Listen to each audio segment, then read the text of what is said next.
نحمده ونسلم ونصلي على رسول الكريم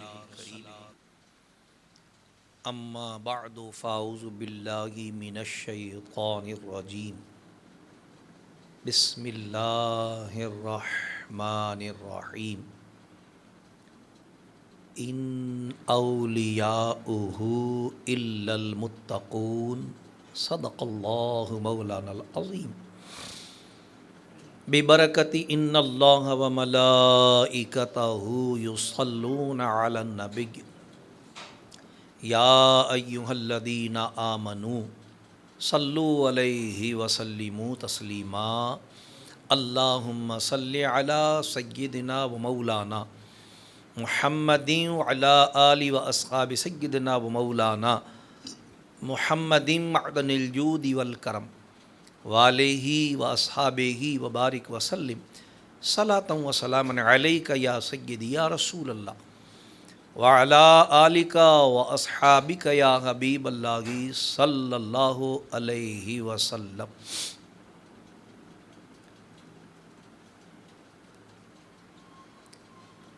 صلی اللہ علیہ یا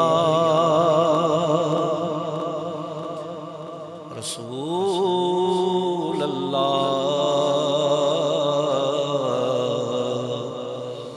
وسلم علیک یا حبیب اللہ۔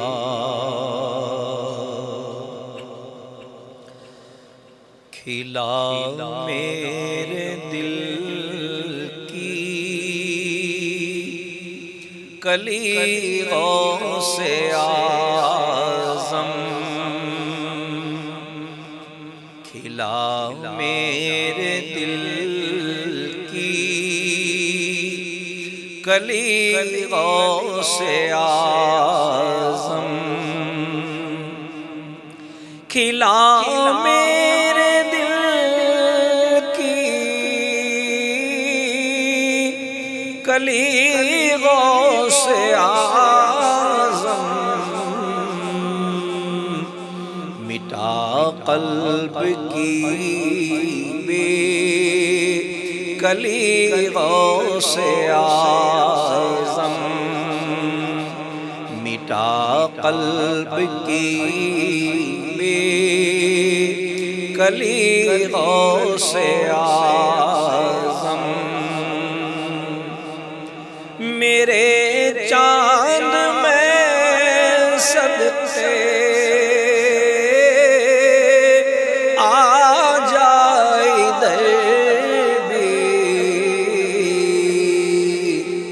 چمک اٹھے دل کی گلی غوث اعظم، چمک اٹھے دل کی گلی غوث اعظم، مٹا قلب کی بے کلی غوث اعظم، قدم گردن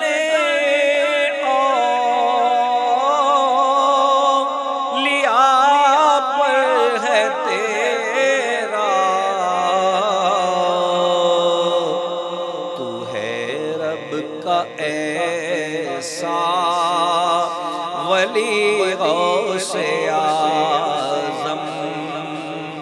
تو ہے رب کا ایسا ولی غوث اعظم، مٹا قلب کی بے کلی غوث اعظم، تیرا رتبہ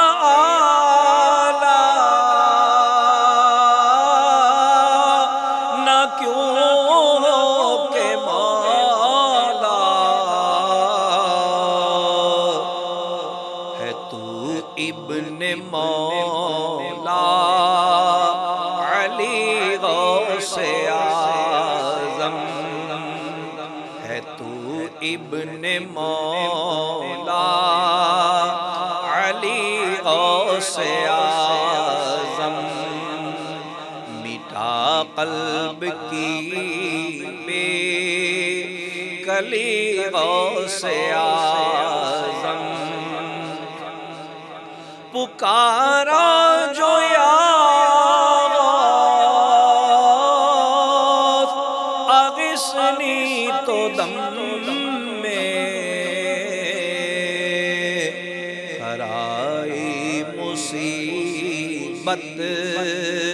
ٹلی غوث اعظم، ہرائی مصیبت ٹلی غوث اعظم، کھلا میرے دل کی کلی غوث اعظم، فدا تم پہ ہو جائے نوری مزتر، یہ ہے اس کی خواہش دلی غوث اعظم، یہ ہے اس کی خواہش دلی غوث اعظم، مٹا قلب کی بے کلی غوث اعظم، کھلا میرے دل کی کلی غوث اعظم۔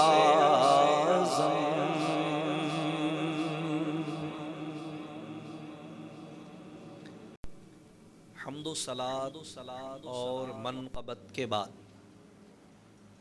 اللہ تبارک و تعالیٰ کا بے پناہ شکر اور احسان، انتہائی کرم اور انعام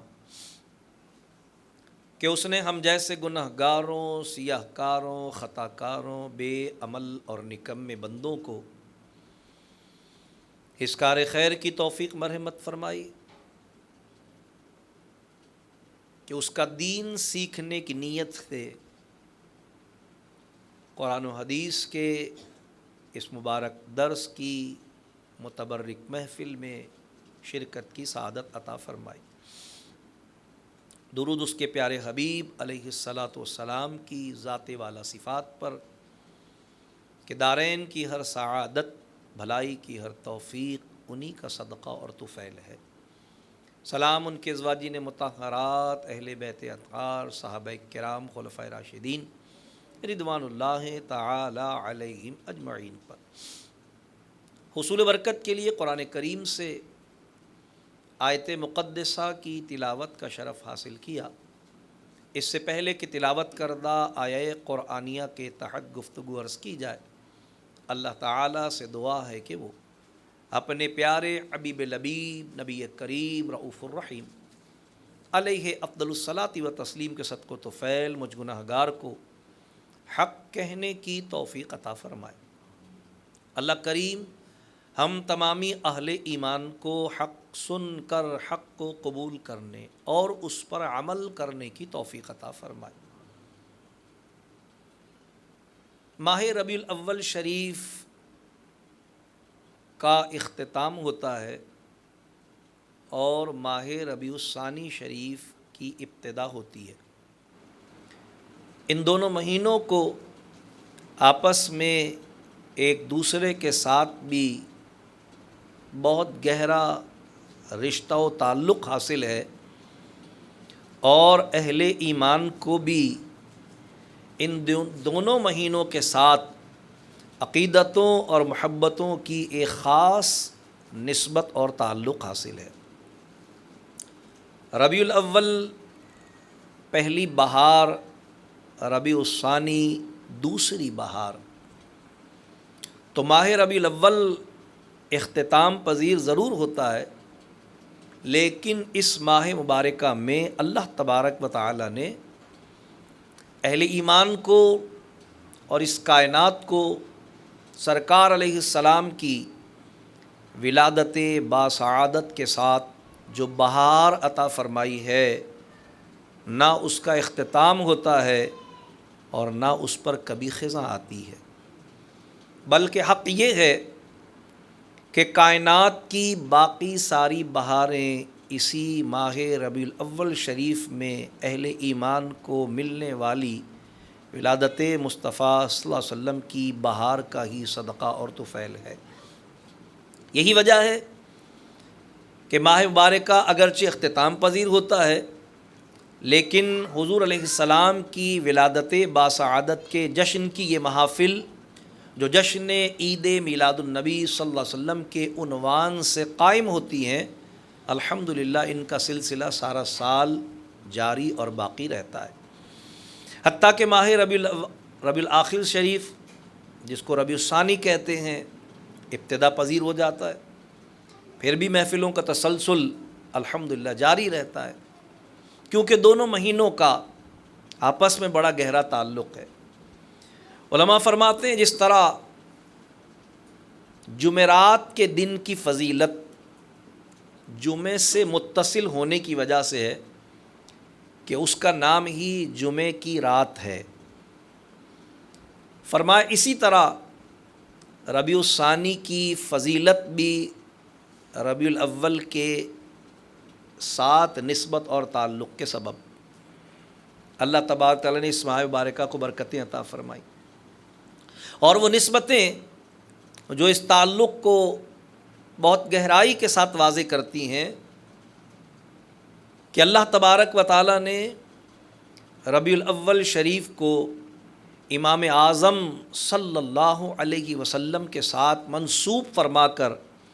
اہل ایمان کی عقیدتوں کا مرکز بنایا ہے، تو ربیع الآخر یعنی ربیع الثانی کو غوث اعظم رضی اللہ عنہ کی نسبتوں کے ساتھ اہل ایمان کی عقیدتوں کا محور و مرکز بنایا ہے، اور الحمدللہ ہم رسول اعظم کے میلاد پاک کی محافل غوث اعظم کے ایصال ثواب کے ساتھ بھی جاری و ساری ہی رکھتے ہیں۔ سو الحمدللہ مساجد میں، مدارس میں، گھروں میں، محلوں میں جب ربیع الثانی کے مہینے میں محافل میلاد کا جو کہ تسلسل ربیع الاول شریف کا ہی ہوتا ہے جاری رہتا ہے، تو اسے محفل 11ویں شریف کا عنوان دے دیا جاتا ہے، کیونکہ یہ نسبت حضور غوث اعظم رضی اللہ تعالی عنہ کے حوالے سے ہے، اور آپ کو 11ویں والا پیر اور آپ کے لیے ایصال ثواب کی محفل کو 11ویں شریف اس لیے نہیں کہا جاتا کہ وہ 11 تاریخ کو ہوتی ہے، بلکہ جس طرح میلاد پاک 12 ربیع الاول شریف کو ہے، لیکن الحمدللہ سارا سال جب سرکار کے ذکر کی محفلیں منعقد ہوتی ہیں تو میلاد پاک کے عنوان سے ہی ہوتی ہیں، اسی طرح حضور غوث اعظم رضی اللہ عنہ کے ایصال ثواب کی جو محفل منعقد کی جاتی ہے وہ کسی بھی تاریخ کو منعقد ہو، لیکن اس کو معون 11ویں شریف کے نام سے کیا جاتا ہے۔ یہ عنوان اسے کیوں دیا جاتا ہے؟ اس لیے کہ علماء نے اپنی تصانیف میں اس بات کو تحریر کیا، یعنی اس کے سبب اور اس کی وجہ کو، کہ حضور غوث اعظم رضی اللہ تعالیٰ عنہ اپنی حیات ظاہری میں ہر سال چاند کی، ہر مہینے چاند کی 11 تاریخ کو، جو کہ دراصل 12ویں شب ہوتی تھی، حضور صلی اللہ تعالیٰ علیہ وسلم کے میلاد پاک کی محفل منعقد کرتے تھے۔ سال کے 12 مہینے یہ محفل چاند کی 11 تاریخ کو منعقد ہوتی تھی، اہل ایمان دور و دراز سے چل کر آتے تھے، حضور علیہ السلام کے فضائل و مناقب، آپ کی شان و عظمت، آپ کے معجزات و کمالات اور آپ علیہ السلام کی سیرت و سنت سے متعلق دین کا علم حاصل کیا کرتے تھے، کیونکہ یہ معمول آپ کا ساری زندگی جاری رہا کہ آپ چاند کی 11 تاریخ کو یہ محفل پاک کیا کرتے تھے۔ تو جب آپ کا وصال ہوا تو آپ کے شہزادے حضرت شیخ سیدنا عبد الرزاق الگیلانی رحمۃ اللہ تعالی علیہ نے آپ کے وصال کی تاریخ کو ملوذ خاطر رکھے بغیر اور دوسری نسبتوں کو ملوز خاطر رکھے بغیر آپ ہی کے اس محفل کے تسلسل کو جاری اور باقی رکھا، اور وہی محفل میلاد پاک جو حضور غوث اعظم رضی اللہ عنہ اپنی حیات میں حضور علیہ السلام کی بارگاہ میں ہدیہ و عقیدت ایصال ثواب کے لیے سجایا کرتے تھے، وہ آپ کے شہزادوں نے اپنے والد ماجد کے ایصال ثواب کے لیے وہی محفل کا تسلسل جاری کر دیا۔ تو کیونکہ وہ محفل 11 تاریخ کو ہوتی تھی اور آپ کے ایصال ثواب کے لیے بھی اس محفل کا تسلسل 11 تاریخ کو ہی جاری رکھا گیا، تو دنیا عرب و عجم میں آپ کی نسبت 11ویں وار پیر کے حوالے سے معروف ہو گئی۔ اسی لیے اب دنیا بھر میں جہاں کہیں بھی، حالانکہ ایصال ثواب تو مختلف لوگوں کے لیے کیا جاتا ہے اور اسے ایصال ثواب ہی کی محفل یا عام طور پر بزرگوں کے لیے جب ہوتا ہے تو اسے عرس پاک کی محفل کہتے ہیں، لیکن حضور غوث اعظم رضی اللہ تعالیٰ عنہ کے لیے جب یہ محفل سجائی جاتی ہے اور یہ اہتمام کیا جاتا ہے تو اسے 11ویں شریف کی محفل سے معون کیا جاتا ہے، جس کا سبب یہی ہے کہ آپ اپنی حیات ظاہری میں 11 تاریخ کو حضور علیہ السلام کے میلاد پاک کی محفل سجایا کرتے تھے۔ اللہ تبارک و تعالیٰ نے حضور غوث اعظم رضی اللہ تعالیٰ عنہ کو بڑی شان، بڑا رتبہ، بڑا درجہ اور بڑی عزت عطا فرمائی۔ وہ شان، وہ رتبہ، وہ درجہ کتنا عظیم ہے، حضرت شیخ سعدی رحمۃ اللہ تعالی علیہ ارشاد فرماتے ہیں کہ غوث اعظم درمیان اولیاء چون محمد درمیان انبیاء۔ فرماتے ہیں کہ حضور غوث اعظم رضی اللہ تعالیٰ عنہ کا رتبہ اور درجہ ولیوں کے درمیان وہی ہے جو اللہ نے نبیوں میں حضور علیہ السلام کو عطا فرمایا ہے۔ کیا مطلب یہ کہ جس طرح اللہ تبارک و تعالیٰ نے حضور علیہ السلام کو امام الانبیاء بنایا ہے، حضور علیہ السلام کی نظر کرم اور سرکار کی اطاعت و پیروی کی برکت سے اللہ تبارک و تعالیٰ نے شیخ عبد القادر جیلانی رضی اللہ عنہ کو غوث اعظم یعنی امام الاولیاء بنا دیا۔ حضور علیہ السلام رسول اعظم ہیں، آپ غوث اعظم ہیں۔ حضور علیہ السلام امام الانبیاء ہیں، آپ امام الاولیاء ہیں۔ یہ حضور علیہ السلام کی غلامی کا ثمر ہے،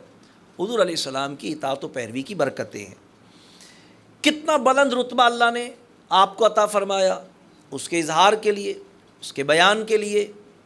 حضور غوث اعظم رضی اللہ عنہ کا وہ ایک فرمان ہی کافی ہے، جس کو حضرت شاہ عبدالحق محدث دہلوی رحمۃ اللہ علیہ نے اخبار الاخیار اپنی مشہور زمانہ کتاب میں، اور حضرت امام ابو الحسن شتنوفی شافعی رحمۃ اللہ علیہ نے اپنی کتاب بہجت الاسرار میں، اور حضور غوث اعظم رضی اللہ عنہ کی سیرت طیبہ پر لکھی گئیں 300 سے زیادہ کتابوں میں اکابر علماء کرام نے نقل کیا، اور مسلمانوں کے بچے بچے کی زبان پر آپ کا وہ فرمان جو کہ آپ کی شان کا اظہار ہے وہ جاری ہے۔ آپ نے بغداد کی جامع مسجد کے منبر پر بیٹھ کر اعلان فرمایا کہ میرا یہ قدم تمام اللہ کے ولیوں کی گردنوں پر ہے۔ حضور غوث اعظم رضی اللہ تعالیٰ عنہ نے جب یہ اعلان فرمایا تو اس میں اپنے رتبے اور درجے کے اظہار کے لیے اپنے قدم کا ولیوں کی گردنوں پر ہونا بیان فرمایا۔ اس قدم کی عظمتیں، عزتیں کتنی ہیں، میرے اور آپ کے امام اعلیٰ حضرت امام اہل سنت امام احمد رضا رحمۃ اللہ تعالی علیہ ارشاد فرماتے ہیں کہ جس کا منبر ہوئی گردن اولیاء، جس کا منبر ہوئی گردن اولیاء، اس قدم کی کرامت پہ لاکھوں سلام۔ فرماتے ہیں جن کے قدم کو اللہ نے یہ رتبہ اور یہ درجہ عطا فرمایا کہ اولیاء کرام کی گردنیں اس کا منبر بن گئیں، اس قدم کی کیا عزت ہوگی۔ اور حق یہ ہے کہ آپ نے اپنے قدم کی عظمت کا اظہار اس لیے فرمایا کہ ہر صاحب شعور اس بات کو جان سکے کہ جس کے قدم کی یہ شان ہے اس کے سر کی کیا شان ہوگی۔ ظاہر قدم انسانی وجود کا سب سے نچلا حصہ ہوتا ہے اور سر انسانی وجود کا سب سے بلند و بالا حصہ ہوتا ہے۔ اسی لیے میرے امام اعلیٰ حضرت امام اہل سنت امام احمد رضا فاضل بریلوی رحمۃ اللہ علیہ فرماتے ہیں، واہ کیا مرتبہ اے غوث ہے بالا تیرا، اونچے اونچوں کے سروں سے قدم اعلیٰ تیرا، اور سر بھلا کیا کوئی جانے کہ ہے کیسا تیرا، اولیاء ملتے ہیں آنکھیں وہ ہے تلوہ تیرا۔ آپ کے تو تلوے کی یہ شان ہے کہ بڑے بڑے اولیاء اللہ اپنی آنکھیں اس سے لگانا اپنے لیے اعزاز سمجھتے ہیں اور سعادت کا باعث سمجھتے ہیں۔ تو حضور غوث اعظم رضی اللہ تعالیٰ عنہ کو اللہ تبارک و تعالیٰ نے ولیوں کے درمیان، اور جب آپ نے یہ اعلان فرمایا، تمام علماء نے اسے تحریر کیا کہ جب حضور غوث اعظم رضی اللہ عنہ نے یہ اعلان فرمایا تو صرف ایسا نہیں کہ اس وقت کے تمام اولیاء اللہ نے، اس وقت تو جو اولیاء اللہ تھے ان سب نے اس بات کا اقرار و اعلان کیا ہی، بشمول خواجہ خواجگان سلطان الہند حضرت خواجہ معین الدین چشتی اجمیری رحمۃ اللہ تعالیٰ علیہ، جو اس وقت افغانستان کے ایک علاقے خراسان کے ایک ویرانے میں عبادت میں مصروف تھے۔ آپ فرماتے ہیں جب میں نے غوث پاک کا یہ فرمان سنا تو میں نے اپنے سر کو جھکا دیا، اور مجھ سمیت تمام اولیاء اللہ نے اس بات کا اقرار و اعتراف اور اعلان کیا کہ آپ کا یہ قدم نہ صرف ہماری گردنوں پر بلکہ ہمارے سروں پر، ہماری آنکھوں پر اور ہمارے دلوں پر ہے۔ اسی لیے امام اہل سنت ارشاد فرماتے ہیں جو ولی قبل ہوئے بعد ہوئے یا ہوں گے، جو ولی قبل ہوئے بعد ہوئے یا ہوں گے، سب ادب رکھتے ہیں دل میں میرے آقا تیرا۔ آپ کے تو سارے اولیاء اللہ احترام اور ادب کرتے ہیں۔ اللہ تبارک و تعالیٰ نے آپ کو ایسا بلند رتبہ عطا فرمایا، اور یہ ذہن نشین رہے کہ یہ رتبے کی بلندی حضور غوث اعظم رضی اللہ تعالیٰ عنہ پر عطائے خداوندی ہے، اور حضور سید عالم صلی اللہ تعالی علیہ وسلم کی اطاعت و پیروی کا ثمر ہے۔ دیکھیے یہ جو رتبہ اللہ نے ولیوں کے درمیان آپ کو عطا فرمایا، تو غوث اعظم رضی اللہ تعالیٰ عنہ 5ویں صدی ہجری میں آپ کی ولادت ہوئی ہے۔ تو نہ تو آپ صحابی ہیں، نہ تابعی ہیں، نہ تبع تابعی ہیں، کیونکہ یہ حضور علیہ السلام کی امت کے اعلیٰ ترین افراد ہیں، کیونکہ سرکار علیہ السلام نے اپنے غلاموں کو اس بات پر آگاہی عطا فرمائی۔ سرکار علیہ السلام فرماتے ہیں بہترین زمانہ میرا زمانہ ہے، یعنی جس میں اس دنیا میں تشریف فرما ہوں۔ کیوں فرمایا سرکار نے یہ اعلان؟ اس لیے کہ جب سرکار اپنی حیات ظاہری کے ساتھ اس دنیا میں تشریف فرما تھے تو جو خوش نصیب ایمان لائے اور انہوں نے سرکار علیہ السلام کو محض ایک نظر حالت ایمان میں دیکھ لیا اور پھر ان کا ایمان پر خاتمہ ہو گیا، ساری امت کے مقابلے میں انہوں نے اس درجے اور رتبے کو پا لیا جسے صحابیت کہتے ہیں۔ اور وہ رتبہ اتنا عظیم ہے کہ سرکار خود فرماتے ہیں کہ اگر غیر صحابی احد پہاڑ کے برابر سونا بھی اللہ کی راہ میں خیرات کر دے تو میرے صحابی کی ایک مٹھی جو اس نے اپنے ہاتھ سے خیرات کی ہو برابری نہیں کر سکتا۔ تو یہ رتبہ اور درجہ حضور علیہ السلام کی حالت ایمان میں زیارت کی وجہ سے کسی کو نصیب ہوتا ہے۔ تو سرکار فرمایا بہترین زمانہ میرا، اس لیے کہ اس زمانے میں لوگ حضور کا دیدار کر کے صحابی بن رہے تھے، اور قیامت تک یہ رتبہ اور درجہ، جس طرح سرکار کے بعد قیامت تک کوئی نبی اور رسول نہیں آئے گا، اسی طرح سرکار کے دنیا سے پردہ فرمانے کے بعد قیامت تک کوئی صحابی بھی نہیں بنے گا۔ یہ دونوں باتیں ایک دوسرے کے ساتھ جڑی ہوئی ہیں،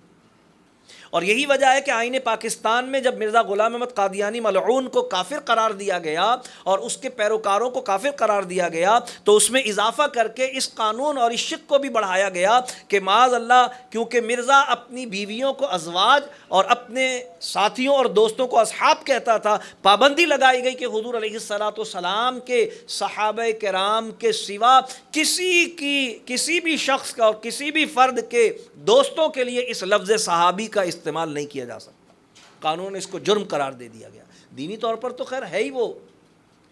کذاب اور جھوٹے۔ تو حضور علیہ السلام پر جس طرح نے نبوت ختم کر دی، سرکار کے بعد کوئی نبی نہیں ہوگا، تو سرکار کے پردہ فرما جانے کے بعد قیامت تک کوئی صحابی بھی نہیں ہوگا، یہ رتبہ بھی کسی کو نہیں ملے گا۔ اور پھر اسی طرح جنہوں نے صحابہ کرام کی حالت ایمان میں زیارت کی، سرکار فرماتے پھر اس کے بعد والا زمانہ کون سا ہوا کہ سرکار نے پردہ فرمایا، اب صحابہ رہ گئے دنیا میں، اب جنہوں نے ان صحابہ کرام کی زیارت کی، ان کی ملاقات اور ان کی صحبت اختیار کی، وہ تابعی بنے، اور پھر جنہوں نے ان کی زیارت کی وہ تبع تابعی بنے۔ حضور علیہ السلام نے ان تینوں درجوں کو، ان کی تینوں کیٹیگریز کو اپنی امت کے بہترین افراد قرار دیا۔ لیکن حضور غوث اعظم رضی اللہ تعالیٰ عنہ کو اللہ تبارک و تعالیٰ نے حضور علیہ السلام کی امت کے سارے اولیاء پر امامت کا رتبہ عطا فرمایا ہے، امامت کا درجہ عطا فرمایا۔ ہر زمانے میں ایک غوث ہوتا ہے جو سارے ولیوں کا سردار ہوتا ہے، روحانی دنیا کا بادشاہ۔ ہر زمانے میں اغواث ہوتے رہیں گے، لیکن شیخ عبد القادر جیلانی رضی اللہ عنہ کو اللہ نے غوث اعظم کا رتبہ عطا فرمایا۔ یہ بالکل ایسا ہے جیسے صدیق، سچ بولنے والا، ظاہر قیامت تک جو بھی ہمیشہ سچ بولے گا وہ صدیق کہلائے گا، تو صدیق تو قیامت تک ہوں گے، لیکن صدیق اکبر صرف حضرت ابوبکر کی ذات ہے۔ قیامت تک کوئی صدیق اکبر نہیں ہو سکتا۔ فاروق، حق و باطل کا فرق کرنے والا،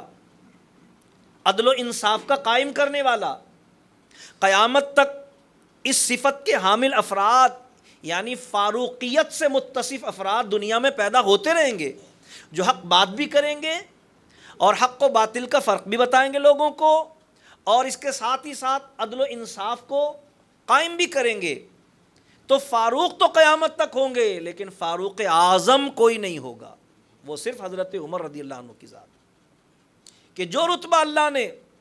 اس صفت میں ان کو عطا فرمایا قیامت تک کسی اور کو نہیں مل سکتا۔ جو رتبہ اللہ نے صدیقیت میں حضرت ابوبکر کو عطا فرمایا قیامت تک وہ کسی کو نہیں مل سکتا۔ جس طرح فقہ کے امام حضور علیہ السلام کے بعد جنہیں اللہ نے فقہ کا علم عطا فرمایا، اور پھر جب فقہ کو باقاعدہ مرتب کیا گیا تو فقہ کے امام تو بہت ہوئے، ظاہر ہے ہم تمام اماموں کو مانتے بھی ہیں، چاہے وہ طریقت کے امام ہو چاہے وہ شریعت کے امام ہو، ہم سب کو مانتے ہیں، لیکن ہم تقلید صرف ایک امام کی کرتے ہیں، اور وہ ہیں امام ابو حنیفہ نعمان بن ثابت رضی اللہ عنہ۔ تو امام تو ان سے پہلے بھی ہوئے، اور ان کے زمانے میں اور ان کے بعد بھی قیامت تک ہوتے رہیں گے، حتیٰ کہ ہر مسجد میں ایک امام ہوتا ہے، اور ہر دور میں کسی نہ کسی فن اور شعبے کا امام ہوتا ہے، جیسے اعلیٰ حضرت کو ہم امام اہل سنت کہتے ہیں، ہر دور میں ہوتا ہے، لیکن امام اعظم قیامت تک کوئی اور نہیں ہوگا۔ امام اعظم صرف حضرت ابو حنیفہ نعمان بن ثابت رضی اللہ عنہ، کیوں کہ جو رتبہ اللہ نے علم فقہ میں امامت کا ان کو عطا فرمایا، ان کے بعد قیامت تک وہ رتبہ اور درجہ کسی کو نہیں مل سکتا، اس لیے امام اعظم اور کوئی نہیں ہوگا۔ اسی طریقے سے درجہ غوثیت بھی قیامت تک جاری ہے، ہر دور میں آج بھی غوث موجود ہے، ہر دور میں غوث ہوتا ہے، لیکن جو رتبہ اللہ نے اس صفت کے حوالے سے حضور غوث اعظم رضی اللہ عنہ کو عطا فرمایا، شیخ عبد القادر جیلانی کو عطا فرمایا، وہ رتبہ کسی اور کو نہیں عطا فرمایا، لہٰذا قیامت تک غوث تو ہوں گے مگر غوث اعظم صرف شیخ عبد القادر جیلانی رضی اللہ عنہ۔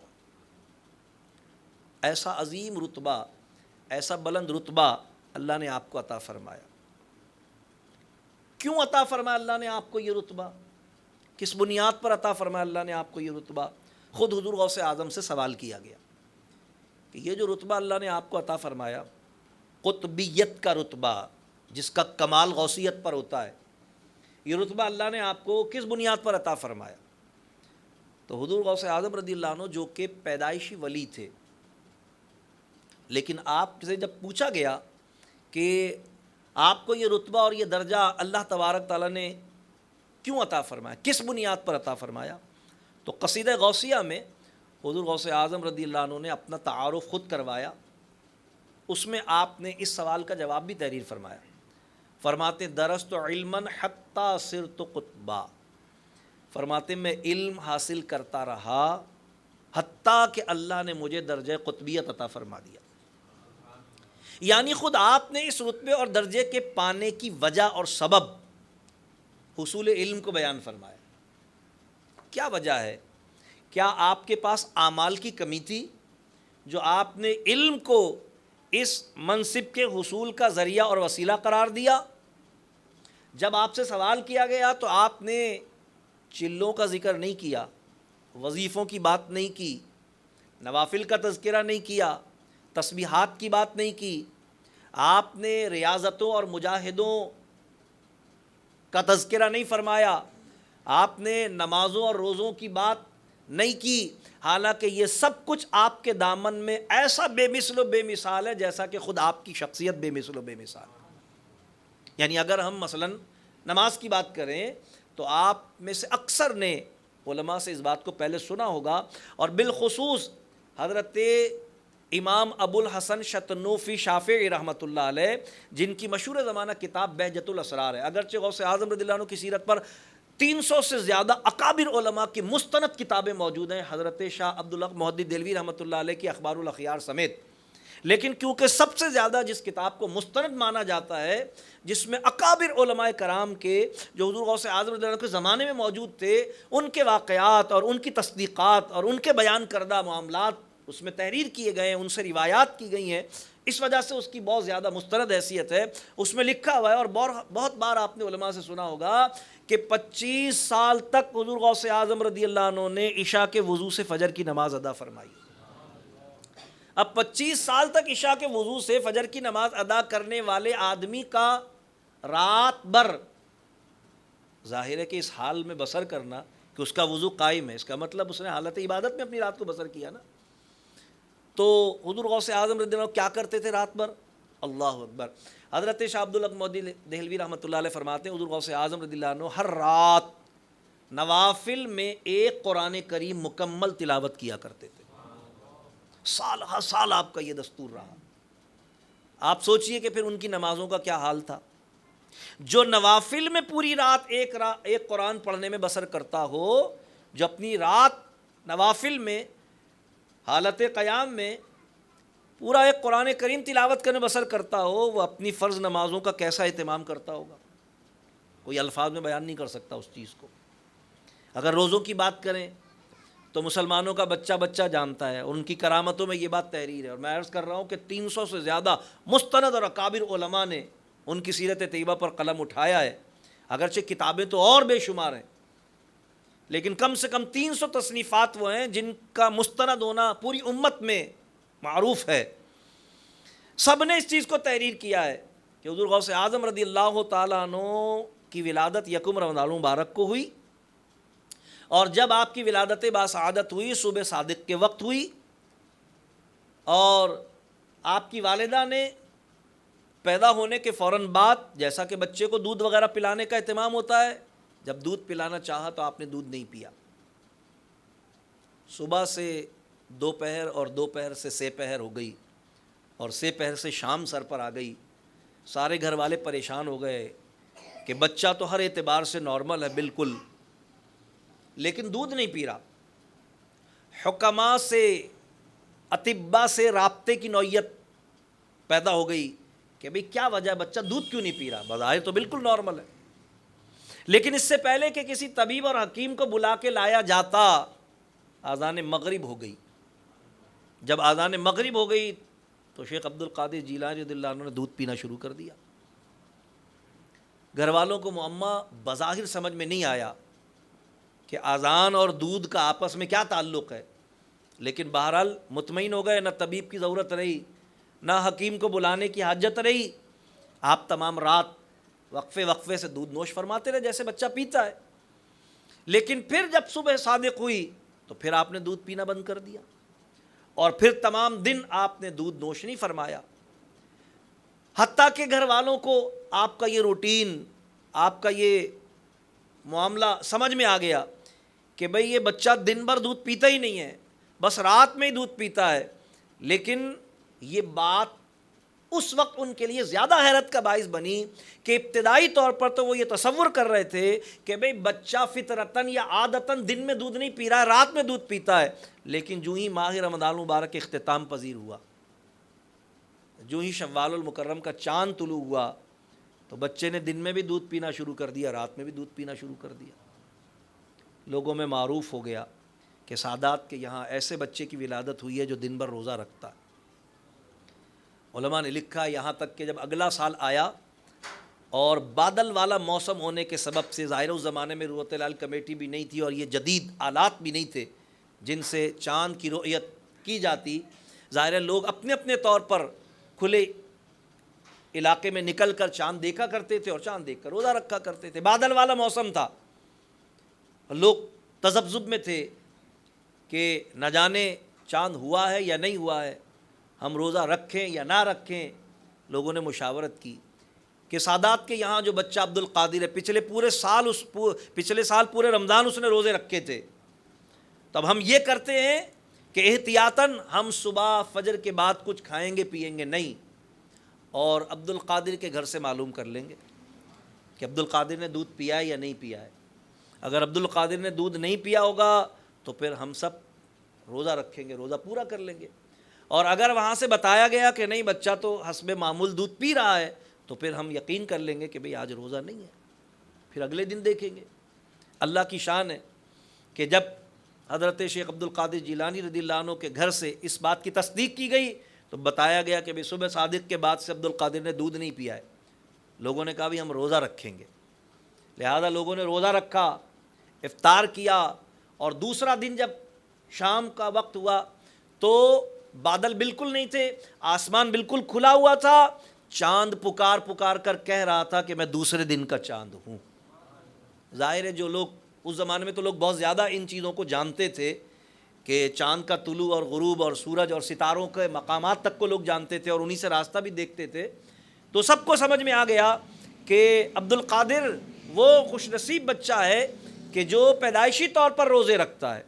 تو ان کی نمازوں اور ان کے روزوں اور ان کی عبادتوں کی کوئی مثال ان کے بعد کسی کے ساتھ قائم نہیں کی جا سکتی۔ لیکن جب ان سے سوال کیا گیا اور پوچھا گیا کہ یہ رتبہ اور یہ درجہ آپ کو اللہ نے کس وجہ سے عطا فرمایا، تو آپ نے نماز اور روزوں کی بات نہیں کی، آپ نے وظیفوں اور تسبیحوں کی بات نہیں کی، آپ نے مجاہدوں، ریاضتوں اور چلوں کی بات نہیں کی، بلکہ آپ نے فرمایا درست علما حتی صرت قطبا، میں علم حاصل کرتا رہا یہاں تک کہ اللہ نے مجھے یہ رتبہ اور درجہ عطا فرمایا۔ سوال یہ پیدا ہوتا ہے کہ آپ نے حصول علم کو اس رتبے اور درجے کے پانے کا ذریعہ اور وسیلہ کیوں ارشاد فرمایا؟ اس لیے کہ رتبے اور درجے، ان کی بلندیاں اور اللہ کی بارگاہ کا قرب وہ نصیب ہوتا ہے تقویٰ سے۔ اللہ نے قرآن کریم میں ایک مقام پر ارشاد فرمایا ان اکرمکم عند اللہ اتقاکم،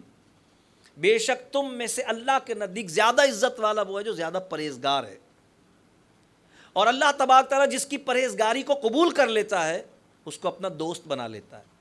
اللہ کا دوست صرف وہی ہوتا ہے جو پرہیزگار ہوتا ہے۔ قرآن کی جو آیت میں نے خطبے میں پڑھی اس میں اللہ نے یہی بات ارشاد فرمائی ان اولیاؤہ الا المتقون، اللہ فرماتا ہے بے شک اللہ کے ولی تو وہی ہیں جو پرہیزگار ہوتے ہیں۔ پرہیزگاری کس چیز کا نام ہے؟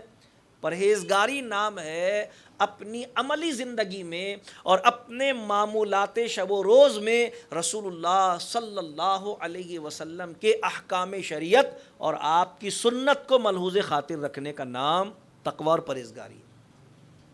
سرکار کے احکام شریعت جو سرکار نے عطا فرمائے، حلال حرام جائز ناجائز صحیح غلط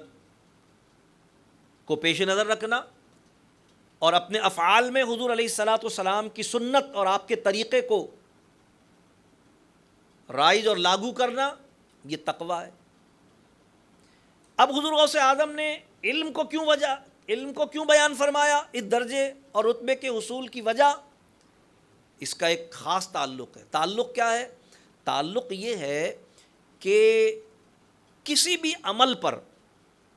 تقوی اور پرہیزگاری کا اطلاق جب ہوگا جب وہ عمل اللہ کی بارگاہ میں قبول ہوگا، کیونکہ ادا ہونا اور قبول ہونا یہ دو الگ الگ چیزیں ہیں۔ کہ بھئی نماز ادا ہو گئی، میں نے نماز ادا کر لی، یہ بات کوئی بھی وہ شخص کہہ سکتا ہے جس نے نماز پڑھ لی ہو، لیکن کوئی بھی کسی کی بلکہ خود اپنی نماز کے لیے یہ نہیں کہہ سکتا کہ میری قبول ہو گئی، تو اللہ ہی جانتا ہے۔ قبولیت عبادت کے لیے عبادت کا درست ادا ہونا شرط ہے، اور عبادت کی درست ادائیگی کے لیے عبادت کے متعلق علم کا ہونا یہ شرط ہے۔ یعنی کوئی عبادت قبول جب ہوگی جب وہ درست ادا ہوگی۔ درست ادا کب ہوگی؟ جب اس کو اس کے احکام کے مطابق ادا کیا جائے گا۔ مثال کے طور پر ایک آدمی نماز پڑھتا ہے، لیکن اس نے نماز پڑھنا کبھی کسی عالم سے سیکھا نہیں ہے۔ نتیجہ کیا ہے؟ نتیجہ یہ وہ نماز تو پڑھ رہا ہے لیکن سجدے میں اس کی دونوں ٹانگیں زمین سے اٹھی ہوئی ہوتی ہیں، اس کی انگوٹھے کا پیٹ اور انگلیوں کا پیٹ زمین پہ نہیں جمتا۔ وہ رکوع تو کرتا ہے مگر رکوع میں اس کی کمر سیدھی نہیں ہوتی، وہ قیام تو کرتا ہے مگر قیام میں ایک ٹانگ پہ کھڑا رہتا ہے، وہ ہاتھ تو باندھتا ہے مگر دوران نماز اپنے ہاتھوں سے اپنے بدن کو کھجاتا اجاتا بھی رہتا ہے۔ یعنی جو فرائض، جو شرائط، جو واجبات، جو احکامات نماز سے متعلق ہیں، اگر اس نے ان کو باقاعدہ سیکھا نہیں ہے، اور سیکھا نہیں ہے تو وہ ان کو اڈاپٹ نہیں کر سکتا اپنی عبادت میں۔ ظاہر ہے اس کے لیے ضروری کہ اس نے سیکھا ہوا وہ چیز ہے۔ تو عبادت کی قبولیت مشروط ہوتی ہے صحیح ادائیگی پر، اور ادائیگی مشروط ہوتی ہے صحیح احکام کے ساتھ اس کو ادا کرنے پر، تب وہ درست ادا ہوگی، جب مانی جائے گی کہ نماز ادا ہو گئی۔ ایک آدمی نے سجدہ کیا ہے اور اس کے دونوں پیر، اس کی انگلیاں ہوا میں اٹھی ہوئی ہیں، یا صرف ناخنوں کی نوکیں زمین پر لگی ہوئی ہیں، ظاہر ہے اس کی نماز ادا نہیں ہو رہی۔ نماز پڑھی ہے اس نے، وہ کہہ رہا ہے میری نماز ادا ہو گئی، لیکن اس کی نماز ادا نہیں ہوئی، اس لیے کہ وہ احکام نماز کو پورا نہیں کر رہا۔ تو قبولیت عبادت کے لیے ادائیگی عبادت، اور ادائیگی عبادت کے لیے احکام عبادت، اور احکام عبادت کا حاصل کرنا علم دین کہلاتا ہے۔ تو اس کا مطلب کیا ہوا کہ تقویٰ کی اصل بنیاد حصول علم دین ہے، کیونکہ تقویٰ تو چوتھے نمبر پر ہے نا۔ پہلے نمبر پر ہے حصول علم یعنی احکام شریعت سیکھنا، دوسرے نمبر پر ہے ان کو لاگو کرنا اپنی عبادت میں، تب اس کی عبادت ادا ہوگی، پھر عبادت ادا ہوگی تو پھر قبول ہوگی، قبولیت کے نتیجے میں پھر وہ متقی بنے گا۔ جس کی قبول ہوتی ہے وہ متقی بنتا ہے اللہ کی بارگاہ سے، جس کی عبادت قبول ہوتی ہے اللہ کی بارگاہ میں۔ تو حضور غوث اعظم رضی اللہ عنہ سے جب پوچھا گیا کہ آپ کو یہ رتبہ اور درجہ کیسے ملا، تو آپ نے فرمایا کہ درست علما حتی صرت قطبا، مجھے یہ رتبہ اللہ نے حصول علم دین کی برکت سے عطا فرمایا۔ آپ نے عبادات کا ذکر اس لیے نہیں کیا کہ ایسا نہ ہو کہ میرا کوئی محبت کرنے والا جب یہ سنے کہ میں رات بھر نفل پڑھتا تھا تو وہ نفل تو رات بھر پڑھے لیکن خود نماز کے احکام سیکھنے کے لیے کسی کے پاس نہ جائے۔ نتیجہ کیا ہوگا کہ وہ کولو کے بیل کی طرح، کولو کا بیل رات بھر چلتا ہے نا، آنکھوں پہ پٹی بندھی ہوئی ہوتی ہے، وہ رات بھر چلتا رہتا ہے لیکن صبح وہیں کا وہیں ہوتا ہے، کیونکہ وہ تو ایک دائرے کے گرد گھوم رہا ہوتا ہے، اس سے تو وہ تیل نکالا جا رہا ہوتا ہے، اس کو پتہ ہی نہیں ہوتا کہ میں چل تو رہا ہوں لیکن میری کوئی منزل نہیں ہے، میں سفر طے نہیں کر رہا ہوں۔ تو اس لیے آپ نے ریاضتوں کو، مجاہدوں کو، چلوں کو، تسبیحوں کو، وظائف کو، اورات کو بنیاد نہیں بنایا، بلکہ آپ نے علم دین کو بنیاد بنایا۔ کہ کوئی اگر یہ سنے کہ بھئی میں بچپن سے روزے رکھ رہا تھا تو ایسا نہ وہ یہ سوچے کہ بس ٹھیک ہے روزے رکھ لینے سے رتبے مل جاتے ہیں، اور روزے کے احکام سیکھنے کے لیے وہ کسی عالم کی بارگاہ میں زانو تلمذ طے نہ کرے۔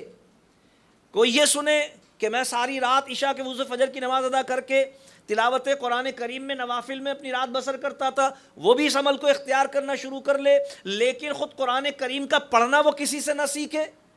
غلط پڑھے، یا نماز کے احکام وہ کسی سے نہ سیکھے، اور اس کی نوافل ضائع اور برباد ہوں، حتیٰ کہ فرائض بھی ادا نہ ہوں کیونکہ احکام نماز اسے نہیں آتے۔ تو آپ نے علم کی بات کی، اور علم کے معاملے میں اپنی مثال بھی عجیب قائم کی آپ نے۔ جب حضور غوث اعظم رضی اللہ تعالیٰ عنہ 4 سال 4 مہینے 4 دن کے ہوئے تو دستور کے مطابق اس زمانے میں یہ معمول تھا کہ بھئی بچے کو لے جا کر کسی استاد کے پاس قرآن کریم کی ابتدا اور آغاز کے لیے بسم اللہ شریف پڑھانے کی نیت سے بٹھایا جاتا تھا۔ آج کل تو بچے پیدا ہونے سے پہلے اسکولوں میں نام لکھ جاتے ہیں، ایڈوانس بکنگ ہوتی ہے، اور اگر پیدا ہونے کے بعد والی بات ہو تو 2.5 سال میں بچے کو پریپ میں داخلہ دے دیا جاتا ہے۔ لیکن پہلے ایسا ہی ہوتا تھا، یعنی ہمارے بچپن تک بھی ایسا ہی ہوتا تھا کہ 4 سال سے کم عمر بچے کو اسکول میں داخل نہیں کیا جاتا تھا۔ یہ پرائیویٹ کی بات ہے، یعنی مدرسے وغیرہ میں۔ لیکن اگر سرکاری اسکول کی بات ہو تو کیونکہ شعبہ میرا یہی ہے، میں ایجوکیشن سے تعلق رکھتا ہوں، تو اس زمانے میں باقاعدہ 6 سال کی شرط تھی اسکول میں داخلے کے لیے۔ اور اگر کوئی غلط بیانی کرتا تھا کہ مثلا بڑھا کے عمر بتاتا تھا تو ایک باقاعدہ ایک یوں کہہ لیجیے کہ ایک ٹوٹکا تھا، اور وہ ٹوٹکا کیا تھا؟ بچے کا ہاتھ پکڑوایا جاتا تھا کہ اپنا کان پکڑو۔ یہ اللہ کی شان ہے کہ جو بچہ پورے 6 سال کا ہوگا وہ اپنا کان پکڑ سکتا ہے، 5 سال 6 مہینے کا بھی ہوگا تو اپنا کان نہیں پکڑ سکتا وہ۔ تو یہ قانون بزرگوں نے بنایا ہوا تھا، تو اسکول میں جب ایڈمیشن کے لیے بچہ آتا تھا تو اس سے کہتے تھے اپنا کان پکڑو، بس پتہ چل جاتا۔ گھر والے اگر غلط بیانی کر رہے ہیں تو وہ ظاہر ہو جاتی تھی۔ الغرض جب حضور غوث اعظم رضی اللہ تعالیٰ عنہ کو مدرسے لایا گیا، استاد کے سامنے بٹھایا گیا، 4 سال 4 مہینے 4 دن کا بچہ ہے، استاد کے سامنے لا کے بٹھایا گیا۔ استاد نے پڑھایا، بیٹے پڑھو بسم اللہ الرحمن الرحیم۔ آپ نے پڑھا بسم اللہ الرحمن الرحیم، الحمدللہ رب العالمین الرحمن الرحیم، سورہ فاتحہ پڑھی، پھر سورہ بقرہ پڑھنا شروع کر دی۔ 1 سپارہ، 2 سپارہ، 3 سپارے، 4، 5، 6، 7، 8، 17 سپارے آپ نے پڑھ دیے۔ آپ پڑھ رہے تھے، استاد سن رہا تھا، آپ پڑھ رہے تھے، استاد سن رہا تھا۔ جب آپ 17 سپارے پڑھ کر ٹھہر گئے تو استاد نے کہا بیٹے پہلے کہاں پڑھتے تھے؟ ظاہر ہے سوال یہی بنتا ہے، جب ایک بچے نے پختہ یادداشت کے ساتھ 17 سپارے حفظ سنا دیے تو اب ظاہر استاد یہی پوچھے گا نا کہ بیٹے پہلے کہاں پڑھتے تھے؟ تو شیخ عبد القادر جیلانی غوث اعظم رضی اللہ عنہ ارشاد فرما رہے ہیں کہ میں آپ کے پاس پہلی بار بحیثیت شاگرد حاضر ہوا ہوں، اور اگر آپ یہ مجھ سے پوچھ رہے ہیں کہ میں نے یہ سپارے کہاں یاد کیے، تو میری والدہ 17 سپاروں کی حافظہ تھیں، 17 سپارے ان کو حفظ تھے۔ جب میں اپنی ماں کے پیٹ میں تھا اور وہ گھر کے کام کاج کیا کرتی تھیں تو ان کا معمول تھا کہ وہ قرآن کریم کی تلاوت کرتی تھیں، اور میں اپنی ماں کے پیٹ میں قرآن کریم سنا کرتا تھا، اور کیونکہ وہ انہی سپاروں کو دہراتی رہتی تھیں لہٰذا یہ 17 سپارے میں نے اپنی ماں کے پیٹ میں رہ کر یاد کیے۔ 2 باتیں بالکل واضح ہو گئیں اس چیز سے۔ نمبر 1 کہ جب ماں ایسی ہو کہ گھر کے کام کاج کے دوران قرآن کی تلاوت کرتی ہو تو پھر پیٹ سے پیدا ہونے والا بچہ بھی عبد القادر جیلانی ہوتا ہے۔ اور دوسری بات یہ کہ شیخ عبد القادر جیلانی رضی اللہ تعالیٰ عنہ جو کہ 17 سپارے حفظ کر کے اپنی ماں کے پیٹ سے دنیا میں تشریف لائے تھے، آپ بتائیے جس بچے نے 17 پارے یاد کیے ہوئے ہوں، آگے کے باقی 13 پارے اس کے لیے کوئی مشکل تھے؟ گھر میں ہی حفظ کر لیتے، گھر میں ہی یاد کر لیتے۔ لیکن بسم اللہ پڑھنے کے لیے استاد کے پاس آئے اور پورے اہتمام کے ساتھ آپ نے زانو تلمس طے کیا اور استاد کی خدمت میں بیٹھ کر تکمیل حفظ قرآن کیا، پھر تجوید کا علم حاصل کیا، حالانکہ آپ کو پہلے سے سب آتا تھا۔ پھر آپ نے درس نظامی پورا پڑھا اور تسلسل کے ساتھ پورا علم دین حاصل فرمایا، حافظ بنے، قاری بنے، عالم بنے۔ کیوں؟ اس لیے کہ میرے قیامت تک آنے والے عقیدت مندوں کے لیے یہ تعلیم بن جائے کہ میں تو ماں کے پیٹ سے سیکھ کر آیا تھا، پھر بھی میں نے استاد کی خدمت میں زانو تلمس طے کیا، اور الف با سے لے کر قرآن کریم کا پڑھنا اور استاد کی بارگاہ میں زانو تلمس طے کرنا اور شاگردی کر کے استاد کی تعظیم و عزت کرنا اپنے لیے لازم کر لیا۔ تو تم تو ماں کے پیٹ سے پڑے ہوئے تو دور کی بات، تم تو دنیا کے علوم کی بھی کوئی آگاہی نہیں رکھتے ہو۔ تو تم اگر میری عقیدت مندی میں صادق ہو تو میں جو کہ ماں کے پیٹ سے یاد کر کے آیا تھا، میں نے استاد کے پاس حفظ قرآن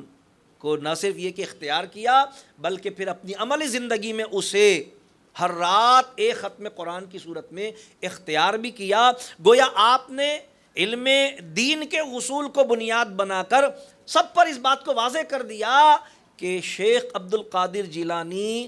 تعویذ دینے اور دم کرنے والے پیر کا نام نہیں ہے. شیخ عبد القادر جیلانی اس عالم دین کا نام ہے کہ اس وقت کے تفسیر کے سب سے بڑے امام علامہ ابن جوزی رحمۃ اللہ علیہ جب آپ کے درس قرآن میں آتے تھے تو اپنا گریبان پھاڑ لیا کرتے تھے. ایسے نکات عالمانہ حضرت غوث اعظم رضی اللہ عنہ بیان کیا کرتے تھے. بدقسمتی سے آج ہم غوث اعظم رضی اللہ عنہ کو ہی نہیں بلکہ ہر پیر کو دم درود کرنے والا، جھاڑ پھونک کرنے والا اور تعویذ دینے والا ہو تو پیر مانتے اور پیر سمجھتے اور پیر کہتے ہیں. غوث اعظم رضی اللہ عنہ دم درود نہیں کرتے تھے، غوث اعظم جھاڑ پھونک نہیں کرتے تھے، غوث اعظم تعویذ نہیں دیا کرتے تھے، بلکہ آپ نے اپنی پوری زندگی علم دین کی ترسیل میں بسر فرمائی. کیوں کہ اللہ کے حبیب علیہ السلام نے ارشاد فرمایا ہے کہ اللہ تبارک و تعالی جب اپنے کسی بندے کے ساتھ بھلائی کا ارادہ کرتا ہے تو اسے دین کا علم عطا کر دیتا ہے. بخاری شریف کی حدیث ہے من یرید اللہ بہ خیرا یفقہہ فی الدین.